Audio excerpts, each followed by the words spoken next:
Thank you all for being here. This is so exciting, such a wonderful blog that we can't wait to share with you. Hello and welcome to the International South Asian Film Festival of Canada. My name is Sandeep Morrison. I'm a storyteller, actor, filmmaker, and honored to be a juror this year at ISAF. I'm so excited that you all took the time out and that you're here. Before we begin, we'd like to acknowledge our event takes place on the unceded traditional territories of the Coast Salish First Nations, the Musqueam, Squamish, and Tsleil-Waututh Nations, as well as the Katsi and Siamu Kwantlen Nations. Each year, September 30th, marks the National Day for Truth and Reconciliation. The day honors the children who never returned home and the survivors of residential schools, as well as their families and communities.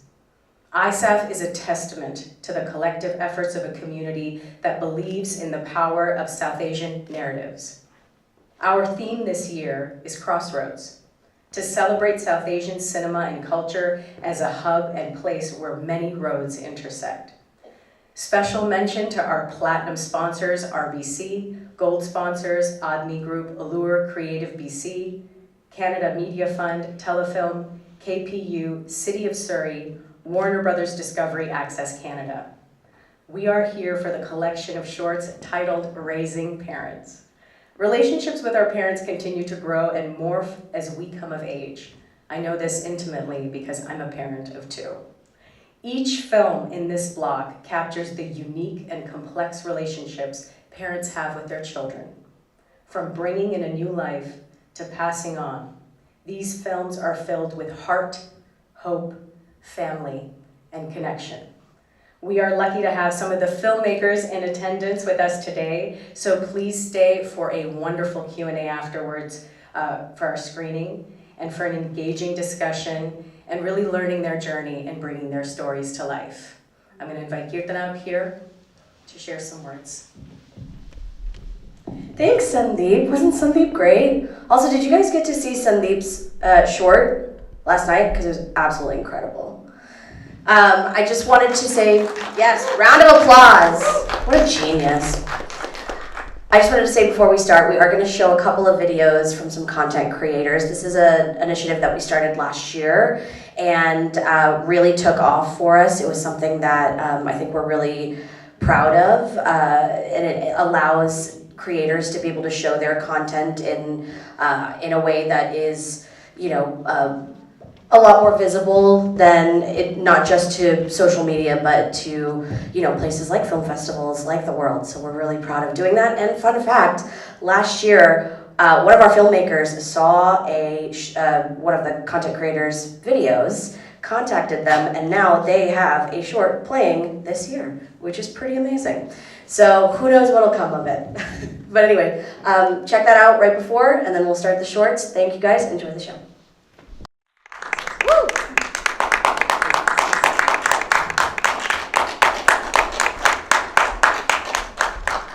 Thank you so much for being here and crafting these powerful narratives that explore all that it means to be a family. I wanted to ask, each of you crafted such an intimate look at the nuance of family, and you could have picked any genre to explore and share your talents in the realm of storytelling. I want to know what led you as storytellers to center the familial relationships in each of the stories that you crafted.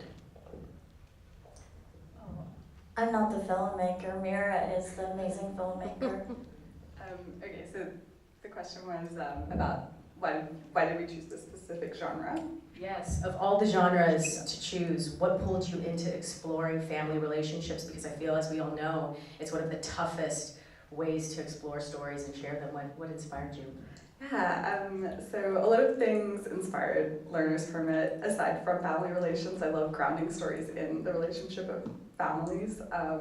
But driving anxiety, access to affordable health care in the US anxiety, and just meeting Sadhna, who is just such a funny, wonderful actress, inspired the creation of Learner's Permit. And then I met Sanjay, who's in the audience as well, who plays her son.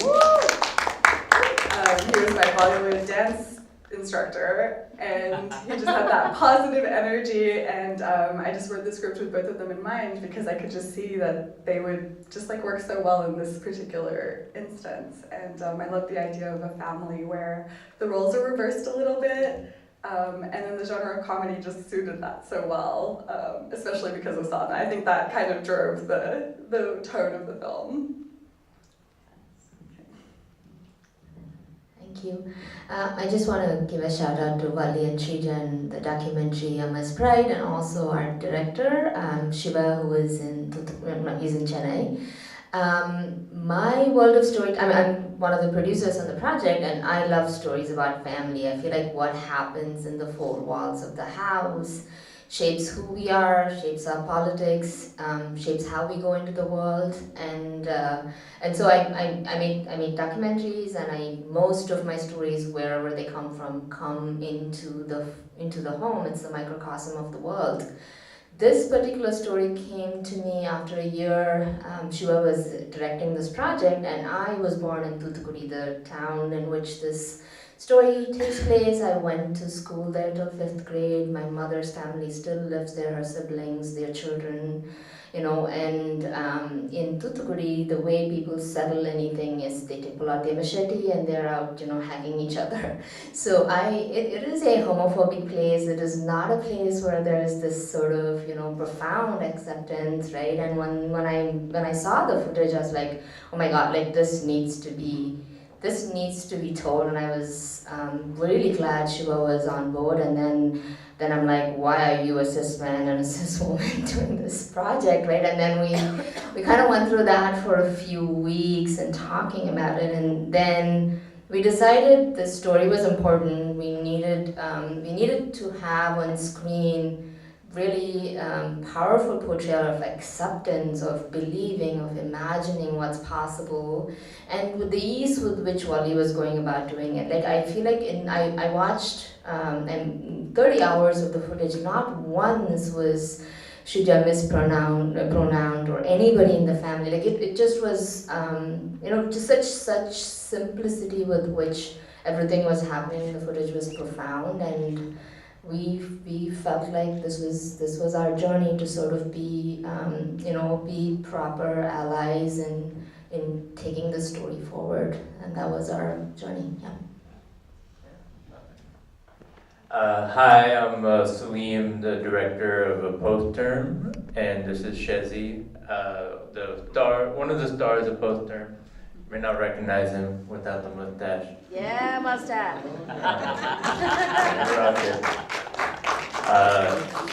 So I got into making this film, this is my thesis film from grad school, and I knew I wanted to make a film about, what life was like before me. I was really thinking about American history and the South Asian diaspora, how I'm always curious, like what would it have been like if we were here, 30 years ago, 50 years ago. And my parents, when they came here in the 90s, they didn't have the same kind of big Pakistani community that exists now in New York. It was like really just starting to form. And I was just very curious, like what was it like for them?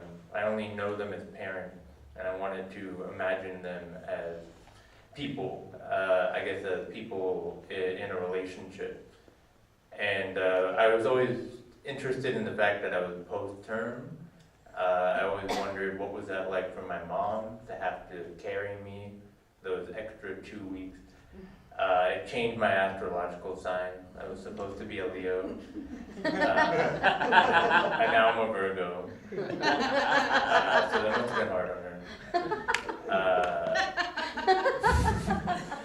But I think my parents have a unique language.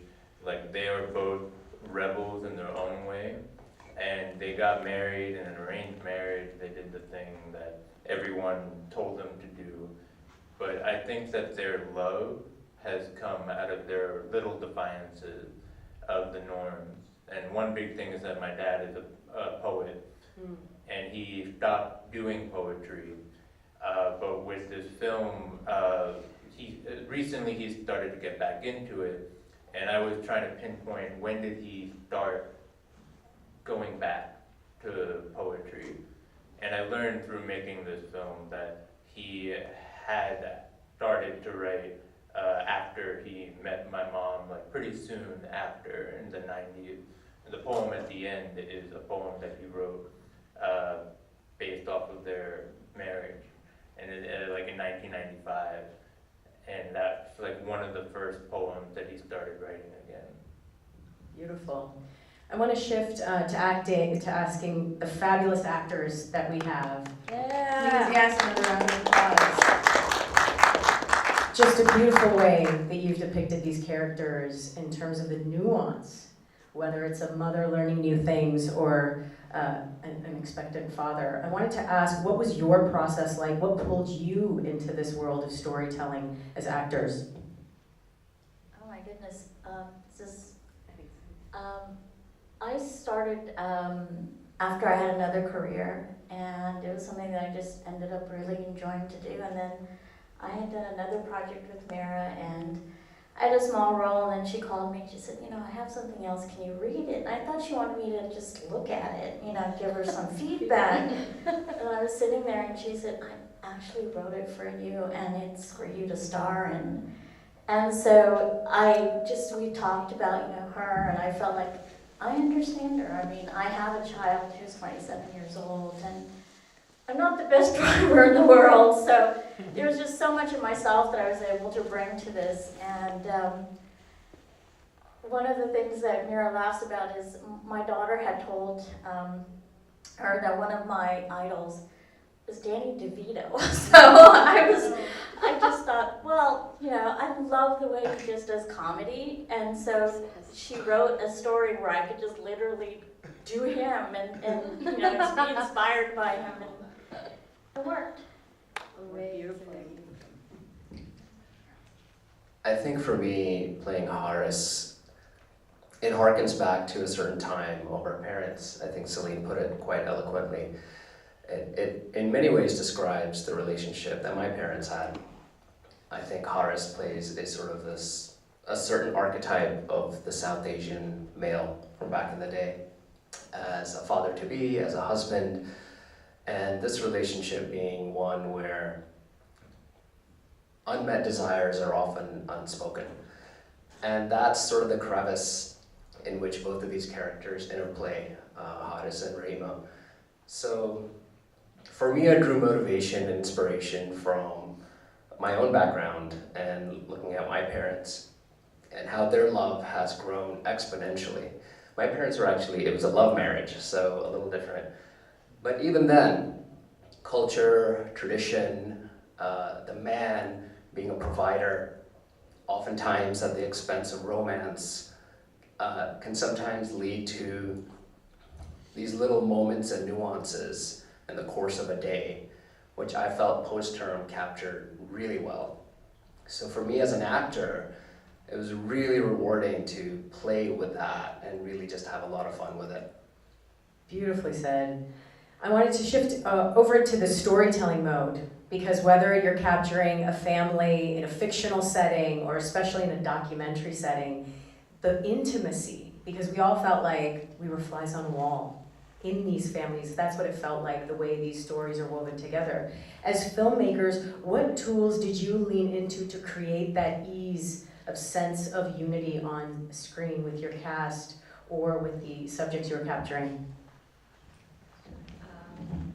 I think you know when their wedding was because there was so much press at their wedding, there was a lot of media attention and a lot of it got posted on YouTube, and there was a lot of negative comments on there, and Shida was quite wary of media attention. So when Shiva, our director, got in touch with them, she wasn't quite sure if she wanted to participate or not. So it took them a while to sort of really build a relationship.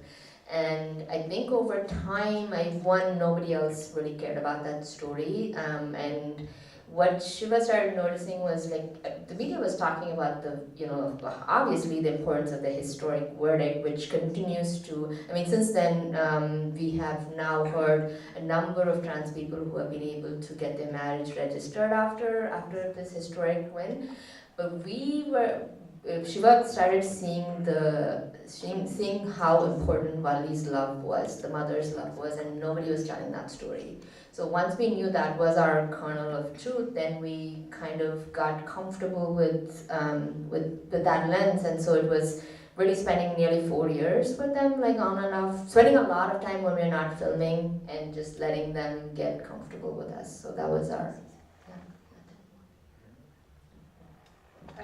It's interesting to think about unity in our film because the way we approached it was a rom-com gone wrong. So the first half is very smooth camera work, warmer tones. We're hopeful for Samira on her journey, and then she has a different journey than she expects. So after the fall happens, the camera work changes, everything changes, the tone changes, but the consistent thread is that Samira's character is one that is willing to try new things no matter what, and I actually find that very inspiring. Yeah, it's beautifully portrayed. For us, it was kind of fun because we had very little time to make the movie. The script was written like 5 months before we actually shot, or rather started 5 months before, and then we just had to kind of rush to get it done. Shezi and the actress who plays Rahima, Sanjana, they had never met before, and this was all during the time of Zoom, so everybody was meeting each other for the first time online. We had a lot of dialogue, and I was always worried, like, how do we get all the beats and all the moments, as powerful as I want them in my head. But what ended up happening is that I thought we should start with an exercise. So when they met for the first time in real life, we did an exercise where it was their regular breakfast. So let's see what a breakfast looks like when it's not in the film. And then that just sort of kept going. They started developing these stories that are happening at work. Sanjana had this we were doing it in my house, and I have a cat. And then Sanjana started a little bit of like, you brought this cat home, and I don't want this cat here. And it's like the cat's like, interrupting us while we're having breakfast. And I feel like there's so much story that they built during those rehearsals that like it went past the script. And they felt like they were really a couple from the first day of shooting. I don't know if you feel any. Yeah, totally. Just to add on that, the rehearsal process, although quick and brief, was extraordinary. I think it changed the entire dynamic of our performances and our chemistry on screen. And to the extent where we would rent out a studio, Ripley Greer in New York, and was it Greer? I think so, or one of those, and just makeshift, create an apartment with boxes and structure. And I'm coming home and she's cleaning the dishes or preparing dinner, and we are literally operating as the couple in that rehearsal space. And Celine was just watching us. Another exercise in Prospect Park, we took a walk as the couple, and there was a little farmer's market, and we are shopping for things as the couple, speaking in Urdu, and being the characters. And of course, no one else knows this, right? So to build that kind of bond as a married couple, those exercises were immensely helpful. Well, it definitely showed on screen through the intimacy. I want to ask, we all come from different family backgrounds and dynamics that are complex and sometimes painful, but ultimately beautiful, we learn. What did you bring from your own family dynamics that helped you as storytellers or as actors to pour into these stories? I have 2 children who are about that age, and when Sanjay and I met for rehearsals, we just absolutely clicked. And we were doing the scene in the car, and during all the, the breaks, we just were like chatting and joking and whatever. And then at the end, Mira said, half the crew asked if he was my real son. They just assumed that, but we had just met in rehearsal, so she did a great job. I guess I'm going to say. Yeah, I think what I really wanted to show in this film is a relationship that's very close. Like, I'm very close to my parents, and so I wanted to show a parent and child that really lean on each other, really care about each other, and that they can swap roles sometimes. I definitely am raising my parents most of the time. So yeah, My mom is great. but yeah, that was just a relationship that I brought, just that positivity, at least in the parent And and I should child. mention they live in New Zealand, so she has the New Zealand accent, so if anyone's wondering. Now we know the magic of the voice.